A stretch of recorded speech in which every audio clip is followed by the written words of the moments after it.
Well, you're looking at a live picture here of Hofstra University, and we're just a couple of hours away from the debate getting started. Everyone wondering which Donald Trump will show up. Will it be the wild and crazy guy, Trump insulting everyone, challenging Clinton with crooked Hillary or saying lock her up? Or will the kinder and gentler Trump that we have sometimes seen, usually when a prompter's involved, appear? Frank Bruni of The Times says he's worried about a toned-down Donald Trump showing up. Here's how he described it. For the many millions of us who regard Trump as irredeemably dangerous, he forfeited any legitimate claim to the presidency somewhere on the timeline between ridiculing John McCain's military heroism and suggesting that Second Amendment enthusiasts take aim at Hillary Clinton. He deserves no fresh appraisal. He shouldn't get a do-over, but a measured debate performance could give him precisely that. So again, what does each candidate have to do tonight? And I'm going to start with Trump. If you're Camp Hillary, and they've already signaled this to a certain degree, an aide who played Trump in the mock debates even went out to say, we expect that he's going to say complimentary things off the top and say that Hillary's broken many glass ceilings in her career here. She's qualified. She's just not right for the office.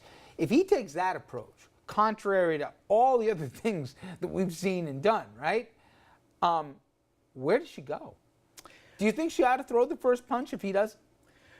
I'm of two minds. Let's say yes, she should remind the crowd of some of the more outrageous things, racist, misogynist things, and militarily dangerous things he said. For example, he's not sure if he would defend a NATO country if, despite the NATO treaty, if Russia invaded a NATO country, which is extraordinarily dangerous for America.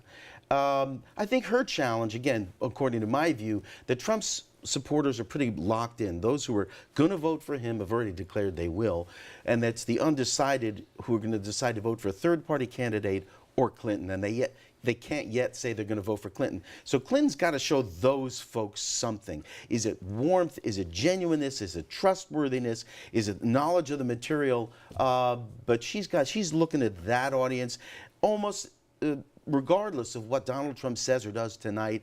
The focus will be on her reaching, whether she can reach those folks. I know a lot of people say if she tries to do the bacon cookies line that she threw out there from the convention and like I'm America's mom or grandma here, people can be like, give me a break. She should play prosecutor. Or should she try and be warm and cuddly? Which one is it? You can't be both. I think she needs to be competent. That means being calm, have a serious but natural demeanor that would suit a president. If Donald Trump avoids throwing things or setting something on fire, that will be nice, but it's not going to get those undecided to go with him. The whole ball game here is what Clinton does tonight to reach those undecideds. You know, Dominic, we know the game they always play on us where they try and set expectations so low. They basically say, oh, my candidate, she's been drooling all week here. Lucky if she finds a stage or he can actually, you know, make it without falling asleep for 90 minutes so that if they do anything, that qualifies as a win.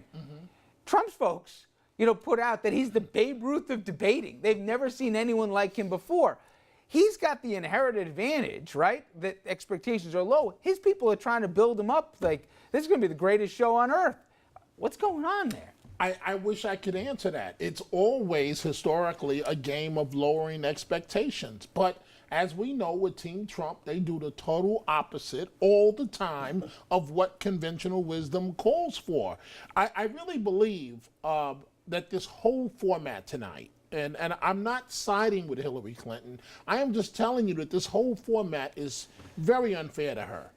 Because no matter what she does tonight, she's going to lose. But you know what? If she's aggressive, she loses. But isn't that more of the fault? I've heard a lot of people say that, right? Isn't that more the fault that she's been in the public eye for 30 years? And here's a guy that came out of nowhere. We all laughed at him when he came down the escalator 15, 16 months ago.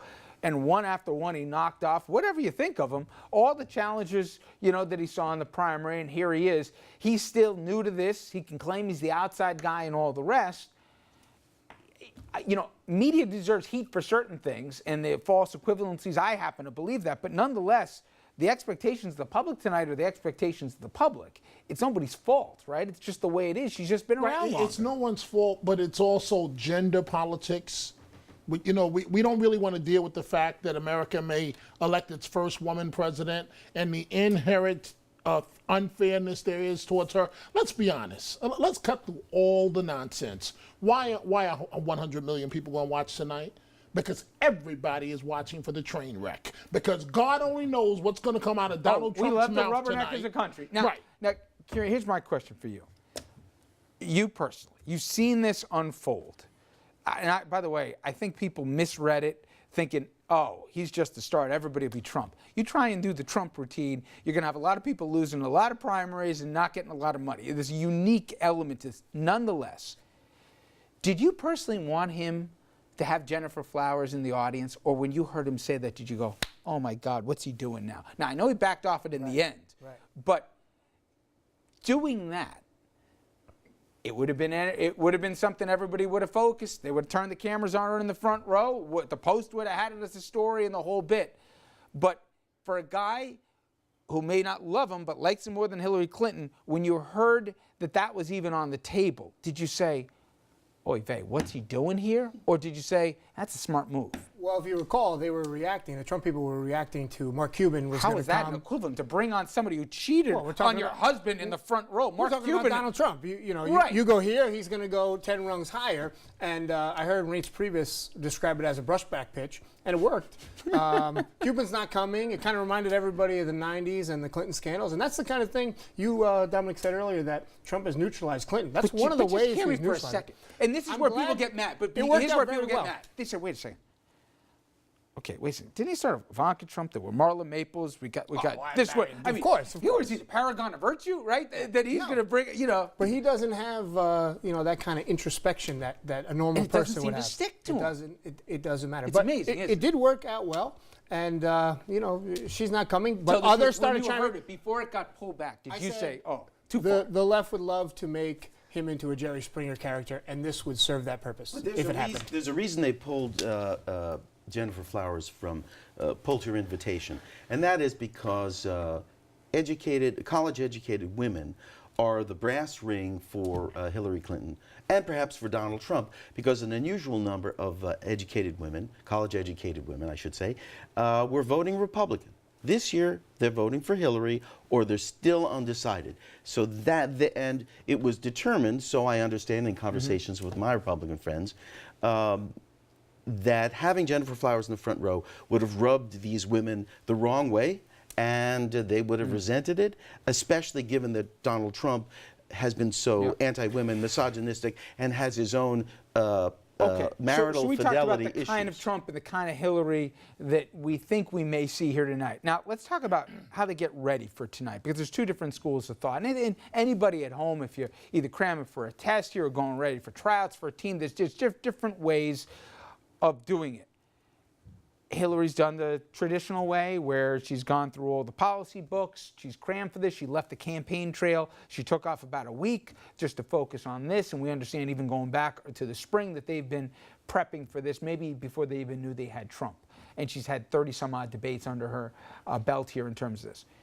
Trump, if you believe it, has eschewed the idea to do an actual full debate, because he says, I don't want to leave it on the cutting room floor. Fascinating piece in the Times, if you read it, from some of the inside folks who prepped both Al Gore against Bush 43 in terms of it. Bush quietly, without anyone knowing, did like 15 test runs for this thing. And they identified that Gore, though a really smart guy, was arrogant, in the words of Judge Gregg, who also was in Washington around your time. And he said, if you can get America to see that part of him, forget what his answers are, even if he wins the debate or not, he's not going to be a likable guy. How much in debate prep do you both figure out your answers and also figure out what you can do to get the other guy or woman to react? There's some of that, and I've prepared myself for a couple of dozen debates over my lifetime, and I prepared Senate candidates and other candidates for their elections as well. This election, as well as the Gore election, has this similarity. Hillary Clinton and Al Gore are not great on their feet. They don't project a likability and the common person. Donald Trump is a gifted communicator, whether it's because of his 14 years on television or whatever his communication education gave him over his lifetime. He's a gifted performer.